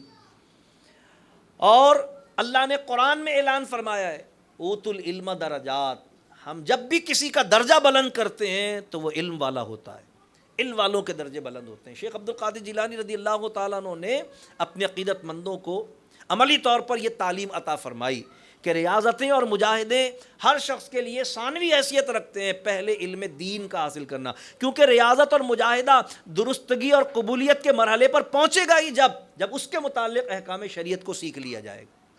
جب احکام شریعت حاصل کر لیے جائیں گے اس کے نتیجے میں جو عمل کیا جائے گا وہ درست بھی ہوگا اور قبول بھی ہوگا. حضور غوث اعظم رضی اللہ تعالیٰ عنہ نے علم و تعلم کے حوالے سے جو مثال قائم فرمائی اور اس حوالے سے پھر آپ کی بارگاہ سے جو فیض قیامت تک کے لیے جاری و ساری ہوا، اس کی ایک چھوٹی سی مثال میں عرض کر کے اپنی گفتگو کو اختتام کی طرف لاتا ہوں. الحمدللہ 2012 میں اس فقیر کو اللہ تبارک و تعالیٰ نے عراق شریف کی تمام تفصیلی زیارات کی سعادت عطا فرمائی. ظاہر اس میں بغداد شریف کی حاضری بھی شامل تھی. الحمدللہ اس سفر میں میرے استاد مکرم حضرت علامہ مفتی عبدالعزیز حنفی صاحب دامت برکاتہم العالیہ اور ترجمان علماء عرب علامہ ابو القاسم ضیائی دامت برکاتہم العالیہ بھی میرے ساتھ تھے. اور یہ بڑی سعادت کی بات ہے کیونکہ اکابر عالم دین کا ساتھ ہونا یہ مشاہدے کے ساتھ ساتھ مطالعے کا بھی ذریعہ بن جاتا ہے. ایک چیز کو ہم دیکھ تو رہے ہیں لیکن اس کے متعلق معلومات ہمیں نہیں ہے، بس ہم دیکھ کے خوش ہو رہے ہیں. لیکن جب کوئی اس کے متعلق معلومات رکھنے والا فرد اور شخص ہوتا ہے تو پھر وہ تفصیلات بھی بتاتا ہے نا بھائی، تو پھر اس کی اہمیت اور زیادہ ہو جاتی ہے، لذت بھی بڑھ جاتی ہے اس چیز کے دیکھنے کی. تو جب ہم نے وہاں پر زیارات کی تو اس میں سے ایک زیارت جو حضور غوث اعظم رضی اللہ تعالیٰ عنہ کے مزار پر انوار سے تقریباً 1 کلومیٹر شمال مشرق کی جانب ہے، وہ حضرت شیخ محمد الاباریق رحمۃ اللہ تعالیٰ علیہ کی درگاہ ہے. جامعہ بھی ہے، بڑا مدرسہ بھی ہے، مسجد بھی ہے اور وہیں آپ کا مزار شریف بھی ہے اور آپ ہی کے نام سے وہ جامعہ بھی ہے اور مسجد بھی ہے. شیخ محمد الاباریق رحمۃ اللہ علیہ اس مسجد کے جو خطیب صاحب ہیں اور جامعہ کے محتمم ہیں. جب ہم گئے تھے تو اس وقت ہو سکتا ہے بہت زیادہ سال ہو گئے، اب کوئی اور ہو، اس وقت شیخ محمد ابراہیم مصری شافعی اس مسجد کے امام تھے اور اس مدرسے کے محتمم تھے. ہم نے علماء کا ایک وقت بنا کر ان سے ملاقات کی اور ان سے عرض کی کہ حضرت شیخ محمد الاباریق رحمۃ اللہ علیہ کے متعلق ہمیں معلومات فراہم کریں. اتنی بڑی جامعہ ہے، اتنی بڑی مسجد ہے، اتنی بڑی شخصیت ہے، اتنا بڑا نام ہے ان کا، ہمیں ان کے متعلق حضور غوث اعظم کے براہ راست شاگرد ہیں تو ہمیں ان کے متعلق معلومات فراہم کریں. تو انہوں نے کہا کہ تاریخ بغداد جو کہ مشہور زمانہ کتاب ہے جس میں اولیاء کرام کے احوال مذکور ہیں، فرمایا کہ اس میں بھی یہ تفصیلات مذکور ہیں، میں آپ کی خدمت میں مختصراً اس کو پیش کرتا ہوں. یہ انہوں نے فرمایا اور پھر انہوں نے حضرت شیخ محمد الباریق رحمۃ اللہ کے تعالیٰ علیہ کا اپنی زبان سے بیان کیا ہوا واقعہ ارشاد فرمایا۔ آپ فرماتے ہیں جب حضور غوث اعظم رضی اللہ عنہ نے جامعہ قادریہ قائم کیا، بغداد شریف آپ تشریف لائے اور آپ نے جامعہ قادریہ قائم کیا ترسیل و اشاعت علم دین کی نیت سے، تو آپ جانتے جب کوئی مدرسہ دینی قائم ہوتا ہے جس میں رہائشی طلباء کا اہتمام ہو تو اس میں صرف پڑھانے والے استاد ہی نہیں ہوتے،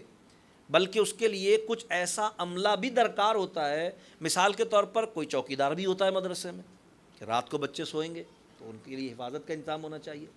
مثلا کوئی باورچی بھی ہوتا ہے کہ بچے 3 ٹائم کھانا کھائیں گے تو پکانے والا بھی وغیرہ وغیرہ۔ تو صرف مدرسین نہیں ہوتے بلکہ دیگر اسٹاف بھی ہوتا ہے۔ اس زمانے میں بھی ظاہر ایسا ہی ہوتا تھا۔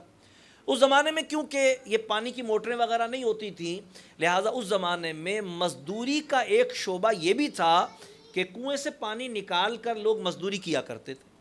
یعنی مثلا کوئی آدمی کنویں پر کھڑا ہو جاتا تھا اور پانی نکال کے لوگوں کو دیتا تھا، لوگ اسے اس کے عوض میں پیسے دے دیا کرتے تھے۔ جو امیر لوگ ہوتے تھے، جو غریب لوگ ہوتے تھے وہ خود بھرتے تھے، محنت کرتے تھے۔ وہ جو امیر لوگ ہوتے تھے وہ پانی بھرنے والے سے پانی پیسوں میں لے لیا کرتے تھے۔ تو شیخ محمد الباریق رحمۃ اللہ علیہ فرماتے ہیں جب غوث اعظم رضی اللہ عنہ نے جامعہ قادریہ قائم فرمایا تو میرا دینی بیک گراؤنڈ ہونے کی وجہ سے، میرے گھر والوں کا دینی ماحول ہونے کی وجہ سے میں نے یہ طے کیا کہ میں اپنی خدمات کو، میں بالکل جوان لڑکا تھا، میں نے اپنی خدمات کو حضور غوث اعظم رضی اللہ عنہ کی بارگاہ میں پیش کیا۔ تھا مزدور اور اس کے سوا کوئی کام نہیں جانتا تھا میں، پانی بھر کے میرا گزارا یہی تھا، مزدوری کرتا تھا، پیسے لوگ دیتے تھے مجھے پانی بھرنے کی مشقت کے بدلے میں۔ فرماتے میں غوث اعظم رضی اللہ عنہ کی بارگاہ میں حاضر ہوں اور میں نے عرض کیا کہ حضور میں اپنی خدمات آپ کے لیے وقف کرتا ہوں، جامعہ قادریہ کے کنویں سے باہر کے لوگوں کو جو پانی بھر کے دوں گا اس کی مزدوری سے میرا روزگار چلے گا، اور جامعہ کی جتنی ضروریات ہوں گی میں اپنی خدمت وقف کرتا ہوں، نہانے کی، پکانے کی، دھونے کی، پینے کی، وضو کی، استنجے کی، جو ضروریات ہوں گی پانی کی وہ میں پوری کروں گا۔ میرا کام یہ ہوگا، لوٹے بالٹیاں میرے پاس ہوں گی اور میں پانی بھر کے فراہم کروں گا۔ حضور غوث اعظم رضی اللہ عنہ نے میری اس خدمت کو قبول فرما لیا۔ فرماتے ہیں 11 سال تقریباً یا اس سے کچھ زیادہ وقت گزر گیا اور میری خدمت سر انجام دیتا رہا، اور اس درمیان میں دیکھتا رہا کہ دور و دراز سے، دنیا بھر سے لوگ آتے تھے، حضور غوث اعظم رضی اللہ عنہ کی بارگاہ میں رہتے تھے، علم دین حاصل کرتے تھے۔ حضور غوث اعظم رضی اللہ عنہ فجر کے بعد بھی درس دیا کرتے تھے، ظہر کے بعد بھی درس دیا کرتے تھے، عصر کے بعد بھی درس دیا کرتے تھے، مغرب کے بعد بھی درس دیا کرتے تھے۔ تفسیر کا درس ہوتا تھا، حدیث کا درس ہوتا تھا، فقہ کا درس ہوتا تھا، مسائل کا درس ہوتا تھا، تجوید کا درس ہوتا تھا۔ آپ ہمہ وقت درس دیا کرتے تھے، تصوف کا درس ہوا کرتا تھا، درس و تدریس کا معمول رہتا تھا، رات آپ کی عبادت میں بسر ہوتی تھی۔ تو لہٰذا آپ فرماتے میں دیکھتا تھا دور و دراز سے لوگ آتے تھے، وہاں رہتے تھے، اور پھر اس کے بعد چند سال وہاں رہنے کے بعد جب وہ جاتے تھے، وہ آتے تو اس حال میں تھے کہ بالکل نامعلوم ہوتے تھے، کوئی نہیں جانتا تھا ان کو، غیر معروف ہوتے تھے، لیکن جب وہ یہاں رہتے تھے، علم دین حاصل کرتے تھے، پڑھتے تھے، حضور غوث اعظم کی صحبت میں رہتے تھے، تو ان کی شان بڑھتی چلی جاتی تھی، یہاں تک کہ جب غوث اعظم رضی اللہ عنہ کی بارگاہ سے وہ رخصت ہوتے تھے ان کی دستار بندی کی جاتی تھی۔ غوث اعظم اپنے ہاتھ سے ان کو امامے باندھا کرتے تھے، ان کو جبے پہنایا کرتے تھے، لوگ ان کے ہاتھ پیر چومتے تھے۔ میں حیران رہ جاتا تھا کہ ابھی کل یہ آیا تھا لڑکا، کچھ وقت اس نے یہاں گزارا ہے، اب یہ واپس جا رہا ہے، جب یہ آیا تھا تو اس کو کوئی جانتا نہیں تھا، مفلوق الحالی کا عالم تھا، اور اب جب یہ جا رہا ہے تو دنیا اس کو علامہ صاحب، حضرت صاحب ہاتھ پیر چوم رہی ہے اس کے۔ کیا بات ہے، بڑی شان ہے۔ میرے دل میں ایک خواہش پیدا ہوئی کہ الاباریق سالوں گزر گئے تمہیں پانی بھرتے بھرتے، تم بھی تو کوئی تصوف و طریقت کا کوئی رتبہ اور کوئی درجہ حاصل کرو۔ دل میں میری یہ خواہش پیدا ہوئی، آتا کچھ تھا نہیں، پڑھنا لکھنا جانتا نہیں تھا میں۔ جب دل میں میری یہ خواہش پیدا ہوئی تو ہمت تو نہیں ہوئی کہ میں حضور غوث اعظم سے کچھ عرض کروں، لیکن جو طلباء جانے والے تھے، جو آخری درجے اور مراحل میں تھے کہ اب ان کی دستار بندی ہوا چاہتی ہے، اب وہ رخصت ہوا چاہتے ہیں، باقی طلباء میں ان کا بڑا اعزاز اور اکرام ہوتا تھا، میں نے ان سے مشورہ کیا اور میں نے کہا کہ بھئی یہ جو اللہ تبارک و تعالیٰ یہاں سے جانے والوں کو رتبے درجے عطا فرماتا ہے، اب تم بھی جانے والے ہو، میرے دل میں خواہش ہے بھئی میں بھی کوئی رتبہ درجہ حاصل کر لوں تصوف اور طریقت کا۔ تو اب میں تو مزدور آدمی ہوں، آتا جاتا مجھے کچھ ہے نہیں، تو مجھے مشورہ دو، مجھے کیا کرنا چاہیے۔ اب وہ طلبہ تھے، انہوں نے طالب علموں والا ہی مشورہ دیا۔ انہوں نے کہا کہ بھئی ہم تو طالب علم ہیں، ہم آپ کی رہنمائی رہبری تو نہیں کر سکتے، ہم اپنا تجربہ بیان کر سکتے ہیں کہ ہمیں جو کچھ ملا ہے اس میں ہم نے یہ سمجھا اور یہ جانا ہے کہ دو چیزیں لازم ہیں۔ نمبر ایک سفر کرنا، اور نمبر دو کسی اللہ والے کا ساتھ ملنا۔ یہ بات انہوں نے اس تناظر میں کہی تھی کہ وہ خود سفر کر کے آئے تھے اور غوث اعظم کی بارگاہ میں رہے تھے۔ یہ بیچارے مزدور آدمی تھے، انہوں نے یہ سمجھا کہ بس سفر کرنا چاہیے اور پھر اس میں کسی نیک آدمی مل جائے تو بس کوئی رتبہ اور درجہ بھی مل جائے گا۔ دل ہی دل میں فیصلہ کر لیا کہ میں بھی سفر کروں گا۔ وہ تو سفر کر کے یہاں آئے تھے، ان کو احساس ہی نہیں ہوا کہ میں سفر کر کے کہاں جاؤں گا، لیکن بس یہ طے کر لیا سفر کروں گا، اللہ والے کا کسی کا ساتھ بھی مل ہی جائے گا۔ حضور غوث اعظم رضی اللہ عنہ کی بارگاہ میں حاضر ہوئے اور ہمت جمع کر کے عرض کی کہ حضور میں نے یہ طے کیا ہے کہ میں بھی تصوف اور طریقت میں کوئی رتبہ اور کوئی درجہ حاصل کروں گا، اور میں نے مشاورت کے بعد یہ نتیجہ اخذ کیا ہے کہ اس کے لیے سفر اور کسی نیک کا ساتھ لازم ہے، تو آپ مجھے اجازت سفر عنایت فرما دیجیے۔ ظاہر ضروری اس لیے تھا کہ وہ ایک خدمت پر مامور تھے۔ فرمایا کہ اب میرے بیٹے اور میرے گھر کے دوسرے لوگ اس خدمت کو انجام دیں گے، مجھے اجازت دے دیجیے۔ حضور غوث اعظم رضی اللہ تعالیٰ عنہ نے مسکرا کے ان کی طرف دیکھا، گویا اللہ کی عطا سے ان کے حال پر آگاہ و باخبر تھے۔ دیکھیے صحیح حدیث میں حضور علیہ السلام کا فرمان ہے، مسلم شریف میں حدیث ہے، سرکار نے فرمایا کہ مومن کی فراست سے بچو کیونکہ وہ اللہ کے نور سے دیکھتا ہے۔ یہ بات تو ہے اس عام مسلمان کے لیے جو متقی اور پرہیزگار ہو، عند اللہ مومن ہو، وہ سچے ایک مسلمان کے لیے، سچے مومن کے لیے یہ بات ہے کہ اس کی فراست سے بچو کیونکہ وہ اللہ کے نور سے دیکھتا ہے۔ تو جو اللہ کا ولی ہوتا ہے اور جو سارے ولیوں کا سردار ہو، پھر ان کی نگاہ کا کیا کہنا۔ قصیدہ غوثیہ میں جب آپ نے اپنا انٹروڈکشن کروایا تو اس میں آپ نے یہ بات بھی بیان کی، فرماتے نظر تو الی بلاد اللہ جمعا کا خردلۃ علی حکم اتصالی، فرماتے ہیں کہ میں اللہ کی زمین پر تمام شہروں کو اس طرح دیکھتا ہوں جیسے اپنے ہاتھ کی ہتھیلی پر رائی کے دانے کو دیکھتا ہوں۔ ایسی نگاہ اللہ نے مجھے عطا فرمائی۔ بلکہ امام ابو الحسن شتنوفی رحمۃ اللہ علیہ شافعی بہجت الاسرار شریف میں نقل فرماتے حضور غوث اعظم رضی اللہ عنہ کبھی کبھی اپنے مریدین کو مخاطب کر کے فرمایا کرتے تھے، اگر میری زبان پر شریعت کی لگام نہ ہوتی تو میں تمہیں بتاتا جو کچھ تم گھر سے کھا کے آئے ہو اور جو کچھ اپنے دل میں چھپا کر آئے ہو، اللہ کی قسم تم میرے سامنے کانچ کی بوتلوں کی طرح ہو۔ جس طرح کانچ کی بوتل ہوتی ہے نا، اس میں جو کچھ اندر ہوتا ہے باہر سے نظر آتا ہے، فرماتے تم تو میرے سامنے کانچ کی بوتلوں کی طرح ہو۔ ایسی نگاہ اللہ نے ان کو عطا فرمائی تھی۔ لیکن جب شیخ محمد الباریق رحمۃ اللہ علیہ نے عرض کی کہ حضور میں نے طے کیا ہے سفر پہ جانا چاہتا ہوں، مسکرا کے دیکھا، فرمایا اجازت ہے۔ شیخ محمد الباریق رحمۃ اللہ علیہ فرماتے ہیں میں چلا اور میں نے سفر کا آغاز کر دیا۔ جب میں مضافات بغداد یعنی آبادی سے باہر ویرانے تک پہنچا تو میں نے دیکھا اتفاقی طور پر سامنے سے دو نوجوان بہت حسین و جمیل شکل و صورت والے، جن کے چہروں سے نورانیت اور جن کی پیشانی سے ولایت عیاں تھی، آتے ہوئے مجھے نظر آئے۔ میں بڑا خوش ہوا، میں نے کہا ابھی تو سفر کی ابتدائی کی ہے، تو سفر بھی شروع ہو گیا اور اللہ والوں کا ساتھ بھی مل گیا۔ وہ بھی جا رہے تھے جنگل کی طرف، ویرانے کی طرف۔ کہتے ہیں میں دوڑ کے ان کے قریب گیا اور میں نے کہا کہ میں آپ کا ہم سفر بننا چاہتا ہوں۔ انہوں نے کہا ہم کسی ایرے غیرے کو اپنا ہم سفر نہیں بناتے۔ کہا کہ بھئی آپ جس طرح کی پابندی مجھ پر لگانا چاہیں لگا لیں، جو شرط آپ مجھ سے لگانا چاہیں لگا لیں، لیکن مجھے اپنا رفیق سفر بنا لیجئے۔ انہوں نے کہا بھئی تم ہمارا ساتھ ہی نہیں دے سکتے سفر میں۔ کہا آپ جو کہیں گے میں وہ کروں گا، جیسا معاملہ آپ کا ہوگا ویسا۔ فرمایا بھئی دیکھو بات یہ ہے کہ ہم تو مسلسل چلتے رہتے ہیں، صرف نماز کے لیے رکتے ہیں اور مسلسل چلتے رہتے ہیں، اور ہم بے ضرورت بات نہیں کرتے، اللہ کا ذکر کرتے رہتے ہیں۔ کہا مجھے آپ کی یہ دونوں پابندیاں قبول ہیں، میں بھی آپ کے ساتھ مسلسل چلوں گا سوائے نماز کی ادائیگی کے، اور بے ضرورت بات نہیں کروں گا، اللہ کا ذکر کروں گا، یہی تو میں چاہتا ہوں، اللہ اللہ کرنے کے لیے تو سفر اختیار کیا ہے میں نے۔ فرمایا ایک بات اور ہے، وہ کیا؟ فرمایا ہم 24 گھنٹے میں ایک مرتبہ کھاتے ہیں، یعنی جب مغرب کا وقت ہوتا ہے تو ہم روزہ افطار کرتے ہیں، اور ہم صائم الدہر ہیں، یعنی دن اور رات کا ملا کے روزہ رکھتے ہیں۔ تم کیسے برداشت کرو گے؟ کہا ہے تو مشکل کام مگر میں برداشت کر لوں گا۔ کہا جب تک آپ کا ساتھ دے سکوں گا میں دے لوں گا آپ کا ساتھ۔ کہتے ہیں انہوں نے ایک دوسرے کی طرف دیکھا اور پھر کہا کہ اچھا چلو بسم اللہ۔ فرماتے ہیں یہ شام کا وقت تھا، ہم چل پڑے، نماز عشاء ادا ہوئی، سفر جاری ہو گیا۔ سفر جاری ہو گیا، رات بھر سفر کرتے رہے، تھک گئے، فجر کی نماز ادا کی، پھر چل پڑے، ظہر تک سفر کرتے رہے،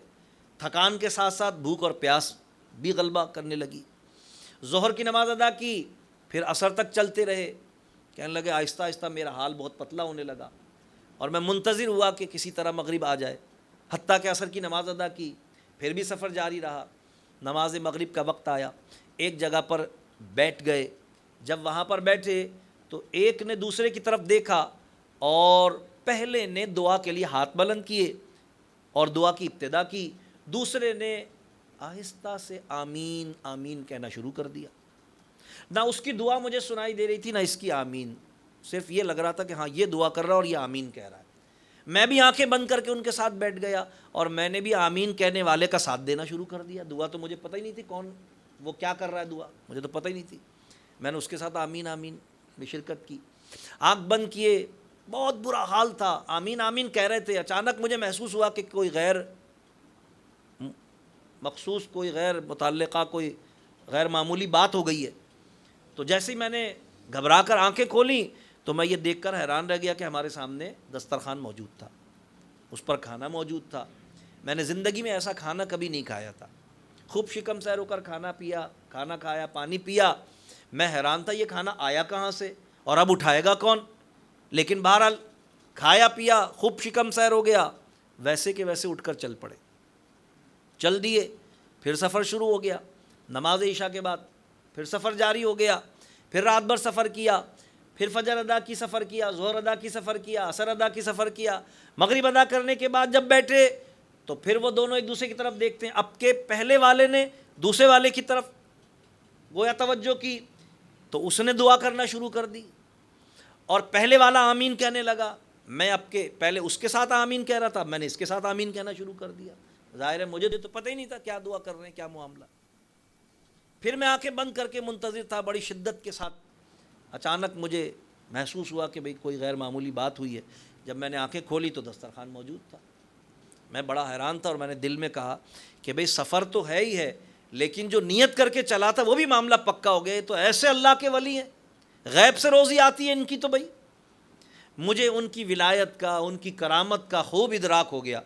میرے دل میں ان کے لیے عقیدت بھی پیدا ہو گئی، حتیٰ کہ سفر پھر جاری ہو گیا۔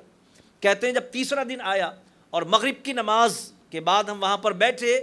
تو اب ان میں سے کوئی دعا کی ابتدا نہیں کر رہا ہے، اور جب میں ان دونوں کی طرف دیکھنے لگا تو دونوں نے میری طرف دیکھ کر کہا آج آپ کی باری ہے۔ جب انہوں نے یہ کہا تو میں حیران ہو گیا کہ یہ کس امتحان میں انہوں نے ڈال دیا مجھے۔ شاید یہ مجھے بھی کوئی ولی سمجھ رہے ہیں کہ میں بھی کوئی صاحب ولایت اور حامل کرامت شخص ہوں۔ تو کہتے ہیں میں نے بالکل سچ سچ ان کو بتا دیا کہ بھئی میں تو ایک بڑا معمولی قسم کا بے پڑھا لکھا مزدور آدمی ہوں، اگر آپ مجھ سے کسی کرامت کے دکھانے کی توقع کر رہے ہیں تو یہ تو نہیں ہو پائے گا۔ آپ لوگ کون لوگ ہیں تو اللہ جانتا ہے، آپ کے اللہ کی بارگاہ میں کیا رتبے اور درجے ہیں یہ تو اللہ جانتا ہے، آپ کی کرامت میرے سامنے ہے، آپ کی ولایت میرے سامنے ہے، لیکن میں آپ سے سچ عرض کر رہا ہوں کہ میں تو بالکل عام سا آدمی ہوں، بے پڑھا لکھا مزدور آدمی ہوں، میں کوئی کرامت نہیں دکھا سکتا، لہٰذا کچھ آپ ہی کریں۔ انہوں نے کہا نہیں بھئی آج آپ کی ذمہ داری ہے، کھانا آج آپ کے ذمہ ہے۔ کہتے تکرار ہوتی رہی، میں ان کو اس بات کے لیے قائل کرتا رہا کہ یہ کام میرے بس کا نہیں ہے جو آپ میرے ذمہ لگا رہے ہیں، اور وہ ایک ہی بات پر مصر رہے دونوں کہ نہیں کھانا آپ کی ذمہ داری ہے۔ یہاں تک کہ بہت وقت گزر گیا، خود میرا بھی بھوک کے مارے بلا حال تھا، اور میں نے یہ یقین کر لیا کہ میں کچھ بھی کر لوں یہ میری بات ماننے کے لیے تیار نہیں ہے۔ تو میں نے آنکھیں بند کر کے اللہ کی بارگاہ میں پورے خلوص نیت کے ساتھ، زندگی میں کبھی اتنے انہماک سے دعا نہیں کی تھی، میں نے کہا مولا میں نہیں جانتا یہ کون لوگ ہیں، ان کے تیری بارگاہ میں کیا رتبے اور کیا درجے ہیں، مجھے یہ بھی نہیں پتہ یہ تیری بارگاہ میں کیا دعا کرتے ہیں، میں یہ بھی نہیں جانتا کہ یہ کس کا وسیلہ تیری بارگاہ میں دیتے ہیں اور تو ان کو روزی عطا فرماتا ہے، لیکن مولا یہ جو کچھ دعا کرتے ہیں میری طرف سے بھی قبول فرما لے، اور یہ جس کا وسیلہ دیتے ہیں میری طرف سے بھی قبول فرما لے، اور اس کے وسیلے سے میرا بھی بھرم رکھ لے اور روزی عطا فرما دے۔ فرماتے ہیں میں رو رہا تھا اور نادم بھی ہو رہا تھا ان کے سامنے کہ یہ مجھے پتہ نہیں کیا سمجھ رہے ہیں، مجھے تو اپنی حقیقت کا پتہ تھا کہ میں تو ایک عام سا مزدور بے پڑھا لکھا آدمی ہوں، لیکن اسی کیفیت میں مجھے لگا کہ کوئی غیر معمولی بات ہوئی ہے۔ جب میں نے اپنی آنکھیں کھولی تو 2 دسترخوان موجود تھے، وہ دونوں میری طرف دیکھ کر مسکرائے اور انہوں نے کہا آپ تو کہہ رہے تھے کہ میں عام آدمی ہوں، میں بے پڑھا لکھا آدمی ہوں، میں مزدور آدمی ہوں، ہم دعا کرتے تھے تو 1 دسترخوان آتا تھا، آج آپ کے ذمہ لگایا تو 2 دسترخوان آئے، تو آپ سچ سچ بتا دیجئے۔ اب یہ بیچارے ظاہر ہے جو حقیقت تھی وہ بتا چکے تھے، انہوں نے کہا جب مجھے یقین ہو گیا کہ یہ میری بات مانے تو پھر میں نے قسم کھائی اور میں نے قسمیں کھا کر ان کو یقین دلایا کہ میں ایک بالکل بے پڑھا لکھا اور عام سا ایک آدمی ہوں جو مزدوری کر کے اپنی زندگی بسر کرتا ہے، میں نہ کوئی صاحب ولایت ہوں نہ حامل کرامت ہوں، میں تو بالکل ایک عام سا آدمی ہوں، اور میں یہ بھی نہیں جانتا کہ آپ کیا دعا کر رہے تھے اور کس کا وسیلہ دے رہے تھے۔ کہا تو پھر آپ نے کیا دعا کی، آپ نے کس کا وسیلہ دیا جب آپ کو یہ پتہ ہی نہیں ہے؟ کہا اللہ کی قسم مجھے پتہ نہیں ہے۔ کہے تو پھر آپ نے کیا دعا کی؟ کہا میں نے تو یہ دعا کی کہ یا اللہ ان کے تیری بارگاہ میں کیا رتبے درجے تو جانتا ہے، جو دعا یہ کرتے ہیں میری طرف سے قبول کر لے، اور جس کا وسیلہ یہ پیش کرتے ہیں تو اسی کے وسیلے سے روزی عطا فرما دے۔ کہا واقعی آپ کو نہیں پتا کہ ہم کیا دعا کر رہے تھے اور کس کے وسیلے سے رزق مانگ رہے تھے اللہ سے؟ کہا نہیں مجھے نہیں پتا۔ تو کہنے لگا اچھا اس سے پہلے کہ ہم کھانا کھائیں ہم آپ کو بتا دیتے ہیں۔ کہا بھی بتا دیجئے۔ کہنا جب ہم نے اس سفر کی ابتدا کی تھی تو ہم نے اللہ کی بارگاہ میں دعا کی تھی کہ اللہ ہم تیری رضا کے لیے ایک نامعلوم سفر اختیار کر رہے ہیں، اور ہم تجھ سے دعا کرتے ہیں کہ غوث اعظم رضی اللہ تعالیٰ عنہ کے مدرسے میں طلباء کو پانی کے لوٹے بھر کے دینے والے مزدور کے وسیلے سے ہمیں روزی عطا فرما۔ کہا ہمیں اس کے وسیلے سے روزی ملتی ہے۔ اب ظاہر ہے یہ بات تو ان کو پتہ تھی، وہ میں ہی ہوں اور ابھی ابھی نکل کے آیا ہوں وہاں سے۔ فرماتے ہیں جب میں نے یہ بات سنی تو میری عجیب کیفیت ہو گئی، یعنی گویا اللہ تبارک و تعالی راہ طریقت کے ان مسافروں کو میرے وسیلے سے رزق دے رہا تھا۔ انہوں نے یہ دعا کی تھی تو فرماتے ہیں ایک دم گویا جیسے سب کچھ میری سمجھ میں آ گیا کہ میں نے فیصلہ ہی غلط کیا تھا۔ وہ طلباء تو غوث اعظم کی بارگاہ میں آئے تھے، ان کے دربار میں انہوں نے خدمتیں کی تھیں اور یہ رتبے اور درجے ملے تھے۔ فرماتے ہیں کھانا پینا تو میں بھول گیا، 3 دن کا سفر میں نے لگاتار الٹے قدموں طے کیا اور حضور غوث اعظم رضی اللہ عنہ کی بارگاہ میں آیا۔ جیسے میں حضور غوث اعظم کی بارگاہ میں آیا تو آپ نے نظریں اٹھا کر فرمایا بھائی تصوف اور طریقت کا کوئی رتبہ اور درجہ مل گیا آپ کو؟ فرماتے ہیں میں ان کے قدموں میں بیٹھ گیا اور میں نے عرض کیا کہ حضور سمجھ میں آ گیا کہ رتبے اور درجے تصوف اور طریقت کے ملتے کہاں سے ہیں، یہ تو سب آپ کی بارگاہ سے تقسیم ہوتے ہیں، آپ کے دروازے سے خیرات بٹتی ہے ولایت کی، یہ عزتیں اور عظمتیں تو اللہ تبارک تعالیٰ آپ کے وسیلے سے عطا فرماتا ہے، اور آپ کے مدرسے کی خدمت گاری کے نتیجے میں اللہ تبارک تعالیٰ کی بارگاہ میں مجھے نہیں پتا تھا کہ میرا یہ رتبہ ہے کہ اللہ راہ طریقت کے مسافروں کو میرے وسیلے سے رزق عطا فرماتا ہے۔ حضرت شیخ محمد ابراہیم رحمۃ اللہ علیہ ارشاد فرماتے ہیں کہ غور کرنے کی بات ہے کہ حضور غوث اعظم رضی اللہ تعالیٰ کے مدرسے میں طلباء کو لوٹے بھر کے دینے والے مزدور کی اللہ کی بارگاہ میں یہ شان ہے، تو جن طلباء کو وہ لوٹے بھر کے دیتے تھے ان کا کیا رتبہ ہوگا؟ یہ تو خدمت گار تھے نا ان کے، تو جن کے یہ خدمت گار تھے ان کا اللہ کی بارگاہ میں کیا رتبہ ہوگا؟ اور ان طلباء کو جو اساتذہ پڑھاتے تھے تو یہ شاگرد تھے وہ استاد تھے، ان کا اللہ کی بارگاہ میں کیا رتبہ ہوگا؟ اور ان اساتذہ کو جو فیضان علم کی یہ نعمت غوث پاک نے اپنی نگاہ اور اپنی صحبت اور اپنی تدریس کے ذریعے عطا فرمائی تھی، ان کا اللہ کی بارگاہ میں کیا رتبہ اور درجہ ہوگا؟ تو غوث اعظم رضی اللہ عنہ کے رتبے اور درجے کا اندازہ ہم کر سکتے ہیں کہ جن کے مدرسے میں مزدوری کرنے والے کے وسیلے سے اللہ راہ طریقت کے مسافروں کو روزی عطا فرماتا ہے، ان کی اپنی کیا شان ہوگی، ان کے اپنے کیا رتبے اور درجے ہوں گے، لیکن دونوں باتیں پتہ چل گئیں۔ علم دین کا رتبہ اور مقام بھی پتہ چل گیا کہ غوث اعظم رضی اللہ تعالیٰ عنہ نے کیوں بیان فرمایا تھا کہ اللہ نے یہ شان مجھے علم دین کی وجہ سے عطا فرمائی ہے، اس لیے کہ ساری برکتیں دین کے علم کی وجہ سے ملتی ہیں۔ حتیٰ کہ حضور علیہ السلام کی حدیث ہے، آپ نے بہت بار سنی ہوگی، سرکار فرماتے ہیں اس حال میں صبح کر کہ تو عالم ہو، صحیح مسلم شریف کی حدیث ہے کتاب العلم میں، سرکار فرماتے ہیں اس حال میں صبح کر کہ تو عالم ہو یا متعلم ہو، یعنی یا تو خود عالم دین ہو یا علم حاصل کرنے والا ہو۔ فرمایا یا عالم کی صحبت میں بیٹھنے والا ہو یا عالم سے محبت کرنے والا ہو۔ سرکار نے فرمایا پانچواں نہ بننا ورنہ ہلاک ہو جائے گا، پانچواں نہ بننا ورنہ ہلاک ہو جائے گا۔ حضور غوث اعظم رضی اللہ تعالیٰ عنہ کہ اس واقعے سے یہ بات بالکل واضح ہو گئی کہ رتبے علماء کے ہوتے ہیں، طلباء کے ہوتے ہیں، ان سے محبت اور ان کی خدمت کرنے والوں کے ہوتے ہیں، اور ان کی صحبت میں بیٹھنے والے اور ان سے فیض پانے والوں کے ہوتے ہیں۔ جب ان کی خدمت کرنے اور ان سے محبت کرنے والوں کے رتبوں کا یہ عالم ہے تو سوچئے کہ پھر ان طلباء کا کیا عالم ہوگا۔ حدیث پاک میں سرکار اسلام فرماتے ہیں جب کوئی علم دین حاصل کرنے کے لیے اپنے گھر سے باہر نکلتا ہے، اللہ کے نوری فرشتے اس کے راستے میں اپنے پروں کو بچھا دیتے ہیں۔ حضور غوث اعظم رضی اللہ تعالیٰ عنہ نے اپنا تعارف ہی یہ کہہ کے کروایا کہ درست علما حتی صرت قطبا۔ حضرت شیخ محمد العبارق رحمۃ اللہ علیہ فرماتے ہیں میں نے غوث اعظم کی بارگاہ میں التجا کی کہ حضور اب علم دین بھی عطا فرما دیں۔ جب خدمت گاری کی وجہ سے یہ رتبہ ہے تو پھر وہ درجہ بھی عطا فرمائے جو علم دین کے اصول کے نتیجے میں ملتا ہے۔ فرماتے ہیں میں نے بڑی عمر میں علم دین حاصل کیا اور 40 سال سے زیادہ کی عمر میں جا کر میں فارغ التحصیل ہوا، اور پھر بڑے امام ہوئے، مذہب شافعی کے بڑے امام ہوئے، سینکڑوں کتابوں کے مصنف ہوئے۔ حضور غوث اعظم کی اجازت سے مدرسہ کھولا، آج تک سینکڑوں سال ہو گئے وہ جامعہ بھی قائم ہے، ان کی درس و تدریس کی مسند بھی قائم ہے، وہ سلسلہ تعلیم و تعلم بھی قائم ہے، پوری دنیا سے اہل علم جاتے ہیں اور اکتساب فیض کرتے ہیں۔ حضور غوث اعظم رضی اللہ تعالیٰ عنہ کا پیغام قادریت در حقیقت حصول علم دین اور اطاعت رسول اللہ صلی اللہ علیہ وسلم کا پیغام ہے۔ عمل کی بات یہ نہیں کہ ان کے پاس عمل نہیں تھا، لیکن انہوں نے علم پر زور کیا۔ عمل کا عالم تو یہ تھا کہ آپ کے شہزادے حضرت شیخ عبد الرزاق رحمۃ اللہ علیہ ارشاد فرماتے ہیں کہ ہم نے اپنے والد کو اپنی پوری زندگی میں کبھی بایاں پیر پہلے چپل میں ڈالتے ہوئے نہیں دیکھا، کیونکہ حضور کی سنت ہے کہ جب چپل پہنی جائے تو پہلے دایاں پیر ڈالا جائے۔ فرماتے ہیں جو چپل پہننے میں اتنی احتیاط کرتے ہوں کہ کبھی اپنا پیر بایاں پہلے چپل میں نہیں ڈالتے ہوں، سوچئے نماز، روزے، حج، زکوٰۃ میں ان کی سنتوں کے اہتمام کا کیا عالم ہوگا،